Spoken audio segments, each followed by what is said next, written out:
Good morning. Joining us for the third installment of the Los Angeles County Economic Development Corporation's COVID-19 Economic Implications webinar series. Today, we'll be joined by LAEDC CEO, Bill Allen, and the director of the LAEDC's Institute for Applied Economics, Shannon Sedgwick, who will provide insight into the impact the COVID-19 pandemic has had on the region's economy. Now, without further ado, Bill Allen. Thank you, Shane, and welcome everyone. Thank you all for joining us again for the third in our series of webinars on the economic implications of the COVID-19 pandemic in our region. I hope you're all doing well, staying safe, staying healthy, staying home, because the fact that most of us have been doing that, who have not been providing the essential frontline services that we depend on as a society, those of us who've been able to shelter at home, do our work from home, have been contributing to a nice bending of the curve here in our region. And that has allowed us to begin thinking about recovery. You have heard our president and our governor and even our mayor start talking about recovery phase. Now, there's a lot of work to be done before we can start reopening our economy, but it's nice that people are looking forward, seeing the light at the end of the tunnel. Along the way, though, there's still a lot of pain here in our economy. There's still a lot of financial suffering, and that leads to other forms of emotional suffering as well. The financial pain obviously is caused by the unprecedented number of people either losing their jobs, being furloughed, having their hours substantially cut. Shannon Sedgwick, who leads our Institute for Applied Economics, will talk about that a little bit this morning, and she's going to talk about some of the numbers that just came out last week on data available at our county level. And as she'll share with you, this data is limited by the time frame that the data was gathered. So it doesn't give you in any way a complete picture of just how serious things have gotten. When we look at some of the state level data and national level data and think about what our share of that population is, and think about our disproportionate share of greater focus on service industries, we probably have a disproportionately larger number of employment furloughs, layoffs, hour reductions. And so the numbers that you're going to hear in the coming weeks, when April data is available and May data is available, are truly daunting. What we do know is we lost jobs in this region in the first 2 weeks faster than in the 2 years it took us to lose more than 300,000 jobs during the Great Financial Recession. And we've continued losing significantly more jobs. We feel this at our business assistance team and at our coronavirus resource page. We established this resource page, which we now call the Community Connectory, because several philanthropic organizations stepped up to make possible additional resources for us to hire bilingual technical assistance providers and dedicated staff to keep those resources up to date for you. If you've not yet visited coronavirus resources at laedc.org/coronavirus, we encourage you to do so. You'll find videos in English and Spanish explaining the services we offer. You'll find materials in English and Spanish. You'll find them broken down by small businesses and micro enterprises or nonprofits or individuals. The volume of visits we've had there are unprecedented in our experience. We've had nearly 60,000 visits to these pages just in the last few weeks since they were created. It's indicative of the number of people who are searching for relief capital or rescue capital to protect their enterprises or their families. Our business assistance team is helping hundreds and hundreds of small businesses, micro enterprises, and nonprofits, just as many of our partner organizations throughout the region. The County of Los Angeles put up a site on Thursday, April 16, as I recall, it might have been Wednesday, April 15, that was a dedicated portal for smaller businesses, micro enterprises, nonprofits, to have a dedicated window into the PPP program. There was $15 million set aside by Goldman Sachs for the LA area. And the county put this up with only a couple hours notice. They contacted us in the morning and said, please tell your network this portal will open at 1 p.m. today. And we and other organizations like us in the region did just that. And just a couple hours later, when that portal opened, in the first 30 minutes, 17,000 firms applied, seeking over $160 million of capital relief, over 10 times what was available. So it's indicative that there is still tremendous need. When the city of LA opened up applications for their Angelino Fund, debit cards that will be available for individuals who are feeling the severe impacts of the virus, economic impacts. They had over 450,000, I believe is the number, applications for those cards, far more than they can give out. So they're giving those out on a lottery basis. The good news is the PPP program, which ran out of funds last week, will be refunded. Congress, the White House are debating the final contours of it. It may get announced today. It may get announced in the next couple of days. But it appears there'll be at least another $300 billion coming in this program with some set-asides. I think the latest conversation is around $50 or $60 billion set aside for the smallest enterprises. Despite the fact that our banks have done heroic work trying to get capital out at unprecedented paces. Imagine trying to get $349 billion out within just 2 weeks, which is what our money center banks and community center banks were able to do. It was harder for the smallest businesses, the micro enterprises and the community serving nonprofits to get a piece of that pie. And so we've been advocating behind the scenes quite strongly for what we believe is going to come out this week, which is some set-aside funds to go through CDFIs, community development financial institutions, and other local serving funds to ensure that the dollars get to those most desperate. Because we know, as I'm sure most of you do on this webinar call today, that those smallest entrepreneurs, those entrepreneurs of color, tend to be disproportionately undercapitalized. They just do not have the financial resources to withstand a shutdown of their businesses for more than a few days. And we're now into the 5th week of these shutdowns. So businesses are hurting. We don't want these businesses to fail and not come back. We need to get them lifelines of capital. So Shannon will tell you a little bit more about what's going on. I want to encourage you that Governor Newsom has formed what I think is a really outstanding jobs and business recovery task force. Your LAEDC is well represented on that task force. The 4 former governors of California, who are all members of our Southern California Leadership Council and who briefed the current governor about 2 weeks ago in a call I participated in, were all invited to be members of that council, as are many of the organizations who are members of the LAEDC representing major industry sectors. Many of our strategic partners in the nonprofit and educational world are represented on that body, as well as are many of our friends in the labor community. I think the state level and local city and county level task forces will be the most important for developing the specific standard operating procedures, the protocols that will allow us to reopen aspects of our economy. We don't yet know exactly when that will take place. People are speculating whether it's early June, mid-June, or later. We just don't know yet. But it matters that the elements are in place to have a safe reopening. We need substantially more testing capacity than we've had. We need to be testing not in the hundreds of thousands per day, but across this country in the millions per day. We're not there yet. We need sufficient PPE, personal protective equipment, not just of medical grade for our healthcare workers, which is our first priority, but now of non-medical grade for the rest of us. So as we go back to our workplaces, we can feel safe, whether we need masks or gloves or other protective equipment in our work environments. There have to be sufficient supply for those before employers are going to be able to bring their employees back into their workplaces. Employers that we've spoken to, the small ones that we're assisting, the larger ones who are our members and funders and donors for whom we're so grateful for their commitment to us at this moment, are all telling us they prioritize the safety of their employees and their customers. I know many of the people on the advisory task force. I spoke to a few of them over the weekend. They are looking at the different needs of their different industries, whether it's entertainment industries, retail industries, or hospitality and hotel industries, manufacturing industries. They're trying to develop protocols that they can recommend to our state and local government partners. There will be different needs for these different industry sectors, but the common need, of course, is to keep their employees and their customers safe, because we do not want a second wave of this virus. We do not want to have to go home again. If we have to, we will, but we do not want to. The surer and faster recovery will come from doing this as carefully as we possibly can.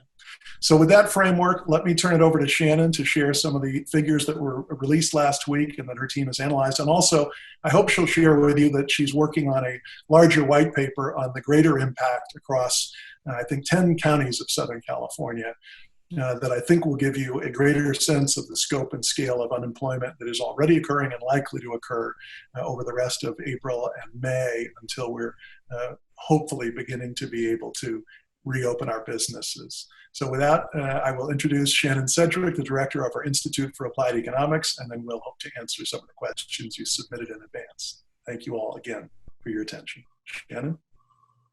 Thank you, Bill. Good morning, everyone. Thank you for joining us today. I hope you and your families are continuing to stay safe at home through this global health crisis. We find ourselves in week 5 of the Safer at Home order, and the shutdown of non-essential businesses, government buildings, and other facilities continues. Los Angeles County reported well over 12,000 cases of COVID-19 and reached 600 deaths over the weekend. This accounts for 39% of all cases, but half of all deaths related to COVID-19 in California. Cases of the coronavirus have been reported across LA County to varying degrees, but we are often asked if the numbers vary across demographic factors. On Wednesday, LA County public health officials gave a demographic breakdown of the deaths related to COVID-19. African Americans accounted for 15% of deaths, but account for only 9% of the population. Asians accounted for 17% of deaths, but just over 15% of the population. Of the people who died, 67% of the people who died were over the age of 65. Regardless of race or age, 96% of deaths occurred in individuals with underlying health issues. So do we know how all of this is impacting our economy yet? New labor force data for Los Angeles County was released by the California EDD on Friday. However, the reference periods for the household and establishment surveys from which this data is determined preceded many of the coronavirus-related business and school closures and other public health efforts to contain the spread of the coronavirus, which occurred the second half of March. But this global health crisis was already starting to impact the local economy through global supply chains and decreased international tourism. Based on data collected for the first half of March, the LA County unemployment rate rose 2 percentage points to 6.4%. Unfortunately, this 2-point rise in unemployment doesn't even begin to capture the economic and job loss carnage that we've seen since then. Still, this 2-point monthly increase represents the largest spike in unemployment in a single month that the county has experienced in decades. Overall losses in employment show that the initial impacts of COVID-19 have cost nearly 91,000 workers their employment in March, which when combined with those already in the ranks of the unemployed going into March, brings the total number of unemployed close to 315,000. Leisure and hospitality industries, which include arts and entertainment and recreation, and accommodation and food services, were hit the hardest, resulting in the loss of 20,000 workers in just 1 month. That's 3.7% of the super sector's employment overall that was lost. Other services, which includes repair and maintenance and personal services, experienced an employment decrease of 6,200 workers, or a decline of 3.9%. We expect travel restrictions, closures of bars and non-essential businesses, and lockdowns throughout the county to again hit the leisure and hospitality industry and other services industry especially hard. April labor force data will be the first full month to reflect the Safer at Home order and the closure of non-essential businesses, and we expect unemployment to spike precipitously based on what we're already seeing with initial unemployment claims data, which measures emerging unemployment. In the last 3 weeks, over 2.1 million filings for initial unemployment insurance benefits in California were reported. Where are the jobs in these high-risk industries concentrated in Los Angeles County? If we look at the industries classified as having a very high risk of job loss, we see that they are concentrated in different areas. Arts and entertainment and recreation jobs are more concentrated around the downtown area, while accommodation and food services jobs are clustered across the county in and around cities with large resident populations. Looking at jobs in high-risk industries spatially illustrates how different cities in Los Angeles County may be facing greater job loss risk than others based upon their industrial composition. Last week, I shared with you the risk classification of industries in Los Angeles County. We can identify industries with the highest risk of job loss based on whether they have been mandated to close or are considered non-essential. We married these risk classifications to industry employment data for each of the 88 cities in Los Angeles County and the unincorporated census designated places, or CDPs. The primary industry or concentration of industries within each city and census designated place will be a major factor in determining how vulnerable each place will be to the effects of this disruption. Cities with a larger share of small and micro businesses, along with new businesses that are just starting out, may experience more insolvencies, bankruptcies, and or permanent closures the longer the disruption extends. It goes without saying that workers earning lower wages likely have little to no savings and will be impacted more severely in the event they lose their job. Finally, workers with a high school diploma or less may find it much more difficult to find another job, as a significant portion of jobs that require lower levels of education are currently mandated to close. Increasingly, a bachelor's degree is a key driver and predictor of joblessness, and going forward, it may increasingly determine how many factors, including health outcomes, play out over a person's lifetime. While we only covered a few cities here, we did identify the estimated number of payroll jobs in high-risk industries for all 88 cities and all unincorporated CDPs, or census designated places, in Los Angeles County for those who are interested. The Institute for Applied Economics is working on a paper that presents initial estimates of job loss for May 2020, and it's a year-over-year comparison of what we can expect across different occupations and industries, and allows us to make a comparison for the 10 counties across the Southern California region. Next, Bill and I will be answering questions. So Shannon, when will that paper be published? It should be published by tomorrow morning. That would be wonderful. So if we'll be putting that up on our website at the Community Connectory at laedc.org/coronavirus, I would encourage all of you to visit that. Perhaps Shane can even email it out to those of you who registered for today, because the numbers you will see in that are much more forward-looking. We are limited, as Shannon mentioned, by data that comes to us from the State Employment Development Department, and it was March data that she was sharing with you, which gives a rather modest sense of the problem. The numbers you will see, because I've seen them in the drafts, are rather daunting, and they should remind us all that the scope and scale of this problem demands all of our attention. So for those of us who can simply just stay at home and follow the public orders, that's our part. For those of us who can help provide capital to small businesses, for those of us who can help provide moral support to our neighbors and friends and family members, we all have a role in this grand challenge of our lifetime.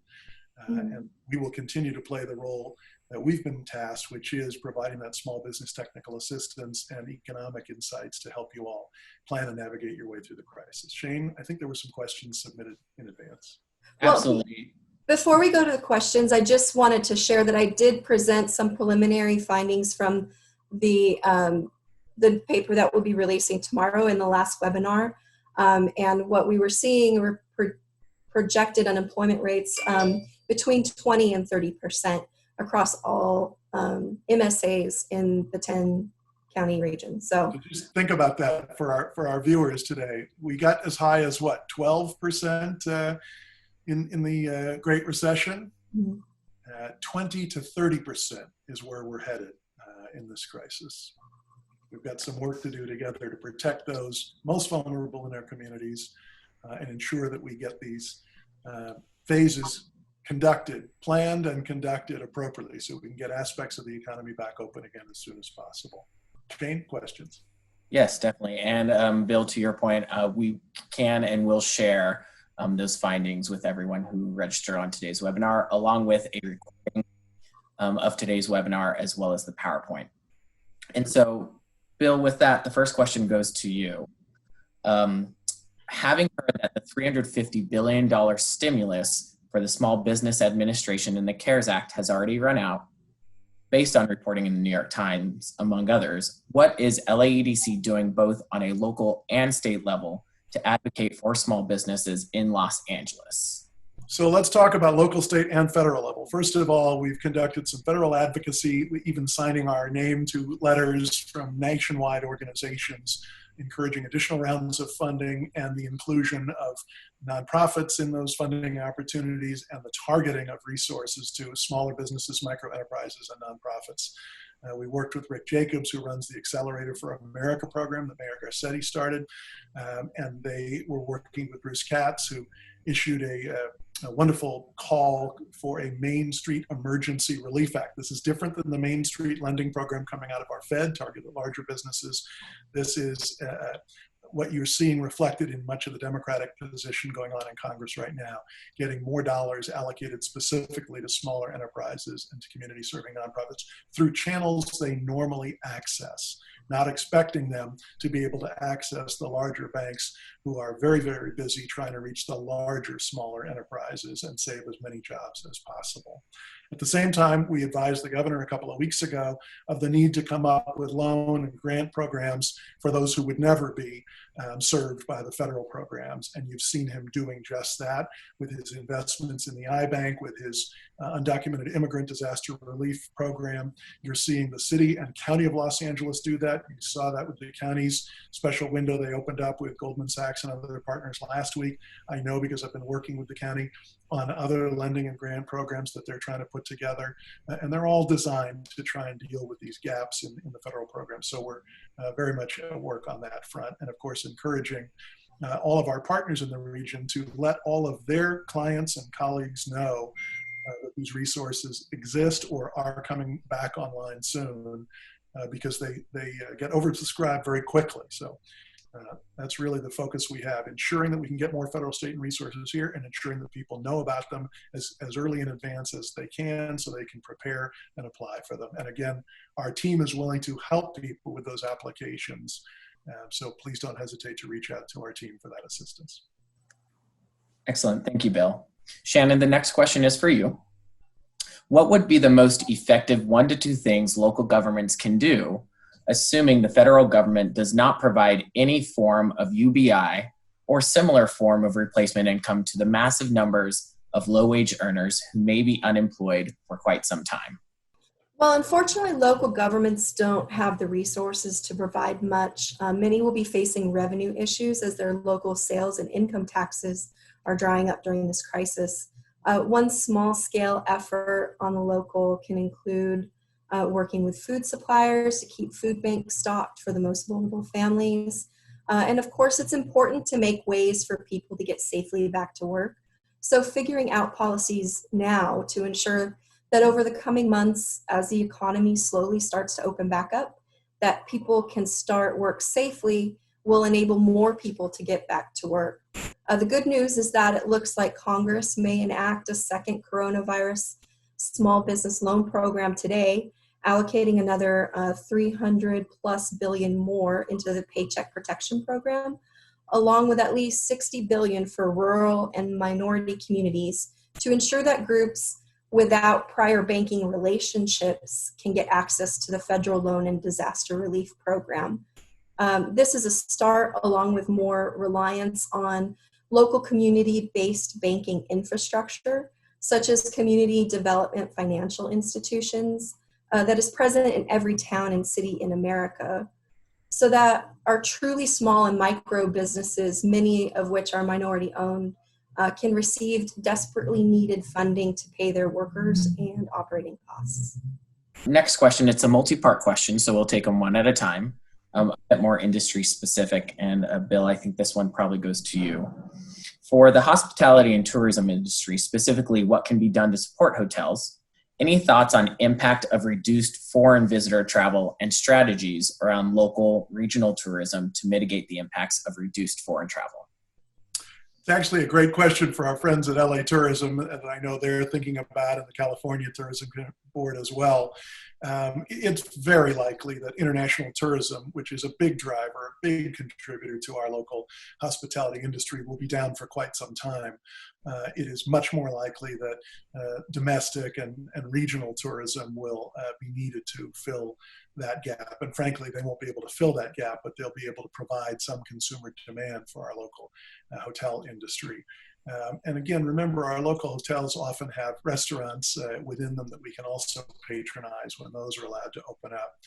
It's unlikely that our major convention center hotels will be able to align themselves with any major conventions because of the social distancing requirements.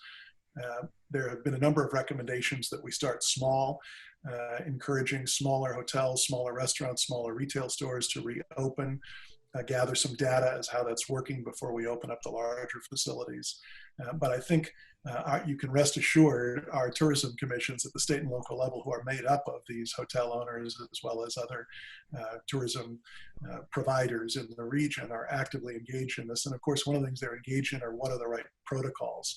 I know from Rick Caruso, who's on both President Trump's advisory task force and Governor Newsom's advisory task force, that he and Wynn Industries, Wynn Resorts, and other major leaders in the hospitality industry are developing very specific sanitation protocols and visitor safety protocols, using epidemiologists for advice and others, so that they can create the safest possible environment for their guests. Thanks, Bill. And then the second part of that question, entertainment production and social distancing requirements have an impact on how crews typically work. Will this hamper the ramp up of production activity? Yeah, I think it's going to be a challenge in the entertainment industry. Fortunately, the remote working capability has allowed our writing community, particularly for series television, but also for motion pictures, to continue writing remotely and writing in the teams. Most television shows of any type, whether they're comedy, drama, reality shows, are written by groups of writers. And so Zoom-type platforms have created virtual writer rooms that have allowed the continued pre-production work to take place. Programs that have already completed production have been able to continue post-production on a remote basis. But the actual physical production, getting out onto a soundstage with the kind of volumes of crews that are usually necessary, and in some cases the large sizes of casts that are usually necessary, and the proximity those actors have to be with each other, is going to be challenging. So it's possible you'll see more reality programming where a host and a contestant can be safely distanced from each other. If you think about these Who Wants to Be a Millionaire type shows where a host and a contestant sit several feet away from each other, you could get some of that entertainment programming coming back on. But having dramas, romantic dramas, scenes where people have to show affection to each other, or physical contact, and even fight scenes are going to be tougher in the early stages. And again, the entertainment industry is deeply involved in the planning of just how to create safe environments, both for their on-camera actors and their off-camera crews. Thanks, Bill. And then last question, one more that is industry specific. If you can comment on the impacts as well for retailers, specifically for those smaller mom and pop local retailers. So again, if you were watching local television this week, you heard our longtime LAEDC member, Rick Caruso, saying what I know he has already told the president and the governor, which is retail should be opening up smaller first. We've often had a small business Saturday during our holiday shopping season. After Black Friday, there's often been small business Saturday. And Rick's been promoting the idea of a small business season, whether it's a week, 2 weeks, a month, a jump start for our smallest retailers. They are, again, the least well capitalized, the least well able to recover. And he feels strongly, and I defer to him as someone who's a landlord for an awful lot of retailers, that they need a jump start ahead of the largest Apple stores and Nike stores and others that are likely to fill up quite quickly, and that also have online channels. People can still buy their Apple or Nike or other products through online channels and have them delivered more quickly than the smallest retailers, who often do not have an online distribution system. So I think that's in the discussion happening right now with some local and state and national officials, is how to focus opportunity on our retailers, smallest entrepreneurs. Wonderful. Well, thank you both, Bill and Shannon, for once again for this third week sharing your insights into the economic implications of COVID-19. Please email us with any additional questions you may have. You can email us, and it's on your screen now, to Shane, SHANE, .Cullen, CULLEN, at LAEDC.org. We also recommend that you utilize the resources on the LAEDC COVID-19 response page, which is also on your screen currently. We hope you will join us next week on Monday, April 27th for the next installment of this series at 11 a.m. Thank you again and have a wonderful week. Thanks, everybody. Stay healthy. Stay safe.